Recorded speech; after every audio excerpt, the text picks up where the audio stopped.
আসসালামু আলাইকুম, রমাদান মোবারক। কেমন আছেন সবাই? নিশ্চয়ই খুব ভালো আছেন। রমজানের এই প্রথম ব্লগের ভিডিও আমার। এর আগে আমি ব্লগের কোনো ভিডিও দিইনি, কারণ আমি সময়ই পাইনি, আর শরীরটাও আমার বেশি ভালো না। একটুখানি কাজ করলেই আমি অসুস্থ হয়ে যাচ্ছি। আমি কোরআন শরীফ পড়লে আমার মাথা ব্যথা করতেছে, এই জন্য সব মিলে আমি একটু অসুস্থ আছি।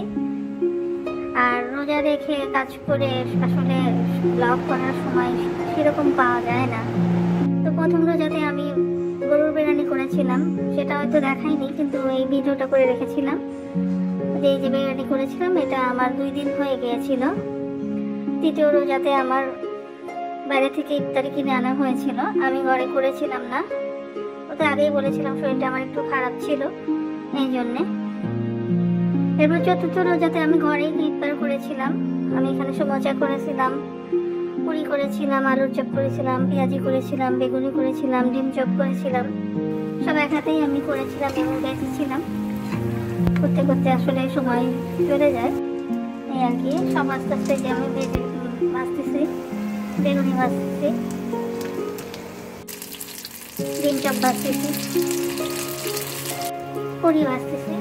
সময়ের অভাবে আমি আসলে ভিডিওগুলো দেখাতে পারি না, এই জন্য আমি অল্প অল্প করে একটু একটু করে ভিডিওগুলো নিয়েছি। এই যে সবগুলো ভাজা হয়ে গেছে আমার, সেই ভিডিওটা আমি একটু করেছিলাম, সেটাই আমি আপনাদের দেখালাম।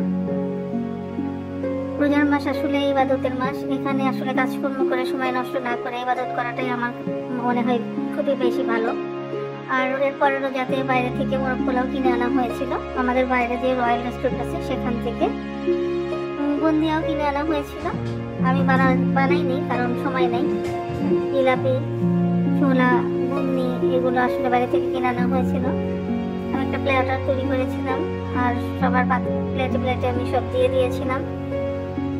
এই হচ্ছে আমার ওই দিনের তৈরি ছিল। এর পরবর্তীতে আমি চিকেন বিরিয়ানি করেছিলাম ঘরে। আমার ছেলেটা ছোট মানুষ, রোজা করে, কিন্তু বিরিয়ানি পোলাও খুব পছন্দ। ও ইফতারিতে এগুলো খেলে খুব খুশি হয়, আর আমারও খুব ভালো লাগে। ছোট মানুষ রোজা করছে, যদি পেট ভরে একটু নাই খেতে পারে তাহলে আর কেমন হয়, এই জন্য ওর পছন্দের কিছু খাবার। এর পরবর্তী রোজাতে আবার এই যে একটা প্ল্যাটার আমি করেছিলাম। সবগুলো হয়তো ভিডিও দেখানো সম্ভব হয়নি, এটুকুই দেখালাম। এর পরবর্তীতে রোজাতে বাইরে থেকে কিনে আনা হয়েছিল, আর ফ্রুটস কিছু কাটা হয়েছিল, ট্যাং বানানো হয়েছিল। আর এরপরে রোজাতে আমার বাড়ি থেকে হালিম কিনে আনা হয়েছিল। এই হালিমটা অনেক মজার এবং অনেক টেস্টি। আজ এই পর্যন্তই। সবাই ভালো থাকবেন, সুস্থ থাকবেন। আল্লাহ হাফিজ।